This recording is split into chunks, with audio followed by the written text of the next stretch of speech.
I want to take you down a very personal walk down memory lane for me and introduce you to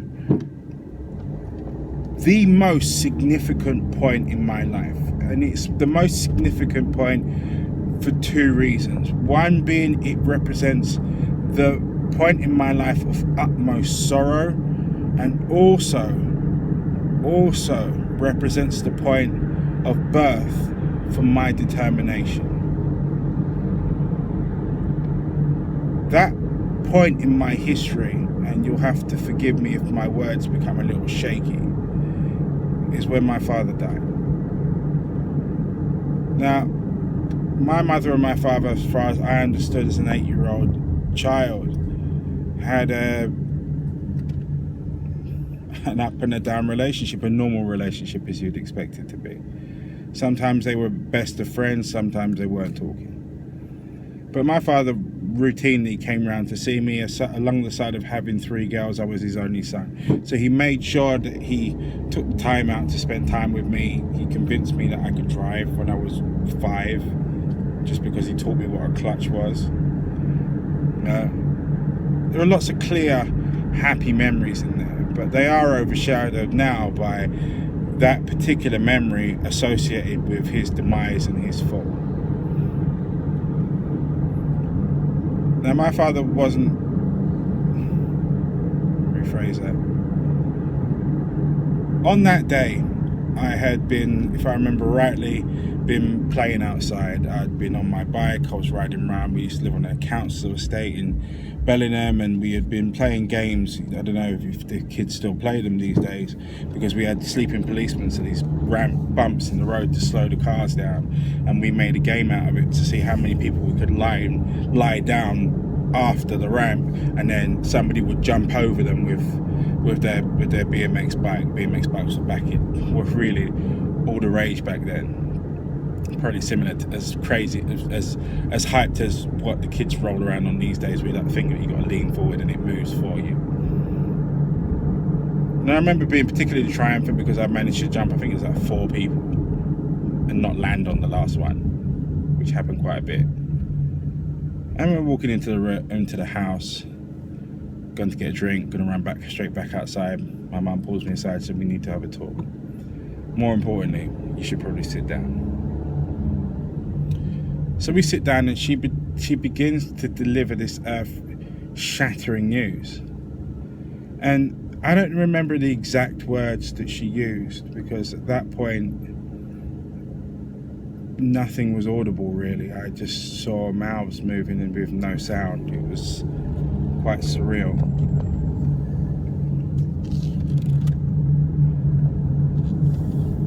But I remember her talking to me about what had happened, and I remember her saying that my dad was walking to work, and I remember her saying that there were 2 cars involved in this incident. One went one way, one went his way.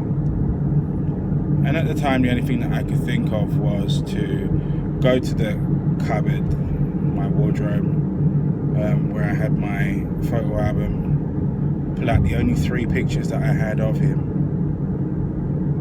And even at 8 years old, having a distinct thought and regret of not having more. And certainly,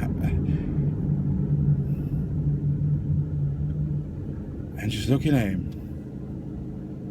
as this penny rolled around in my head, much the same as what it does in the, I think they've got them in McDonald's, but they certainly got them in various different shops and W. Smiths and whatnot, where you put the penny in the side and it rolls round and round and round and round. It gets faster and faster and faster and faster as it gets towards the end. And then you hear the penny drop. My father was dead and he was never coming home. I suppose in retrospect it wasn't quite the same as the penny dropping, because this dropped hard enough to crack my very world right the way down the middle.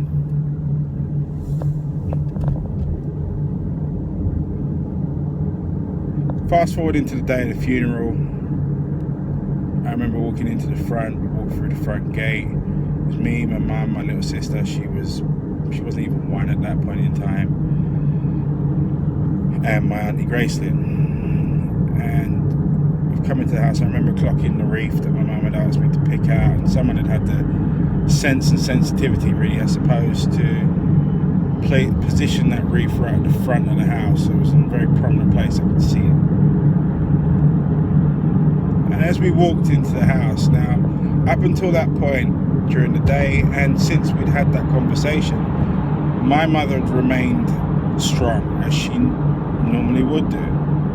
She had delivered this news and she had cried, but she hadn't sobbed. There were more tears of understanding than they were of the actual heartbreak that was going on. It wasn't until we actually got to the house and she clapped sight on my aunt, my father's sister, that she fell.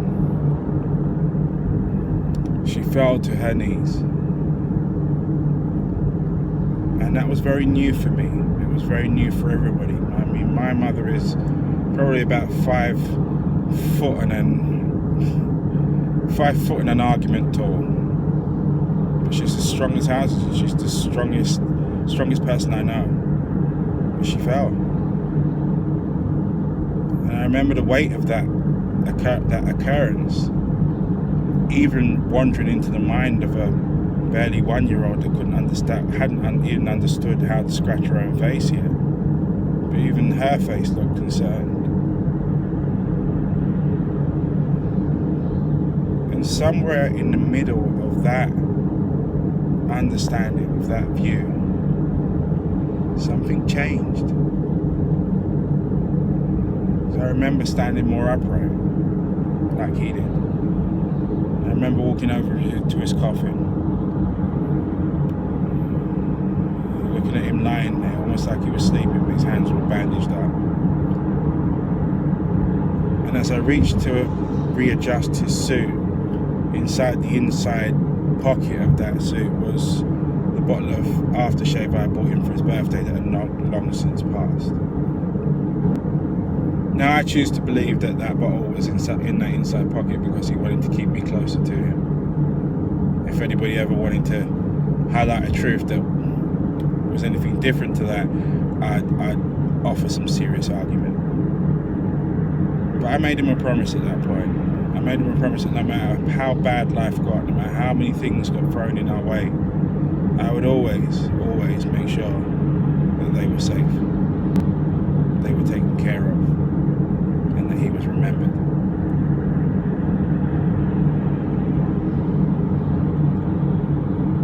I suppose the reason why I'm sharing this story with you here today is because everybody has a story. Everybody has something that hasn't gone right, or something that's broken your heart, or something that's taken you through barbed wire and torn your heart to pieces. And it's at those moments in time, those sobering moments, that you have a decision to make for yourself. You can just stay there, and no one could ever hold you down for that. You could stay there.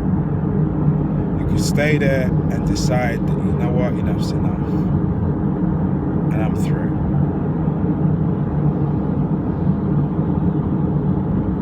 Or you can do what I did even at 8 years old, and I didn't really understand exactly what it was that I was doing, but as life went on, I began to realise as I stood up to life and said, you know what, enough is enough.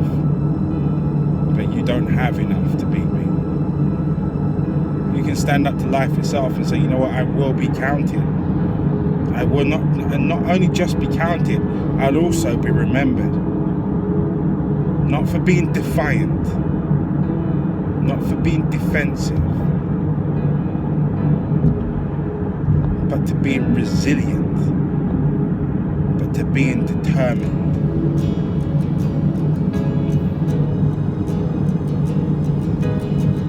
Every day, you look yourself in the mirror, look yourself in the eye, and you have an opportunity to make that promise, or to reinforce that promise to yourself, and to to understand that you are your biggest asset, and that your life itself, it may be full of challenges, but all the decisions come from you. No one makes the decision for you to give up. No one makes the decision for you to press on. No one makes the decision for you to simply stand by the side so you can take your breath and realign your thoughts and your focus. You do. Things may happen to you, but you decide how long they happen for. Make the right decision. It's relative to you.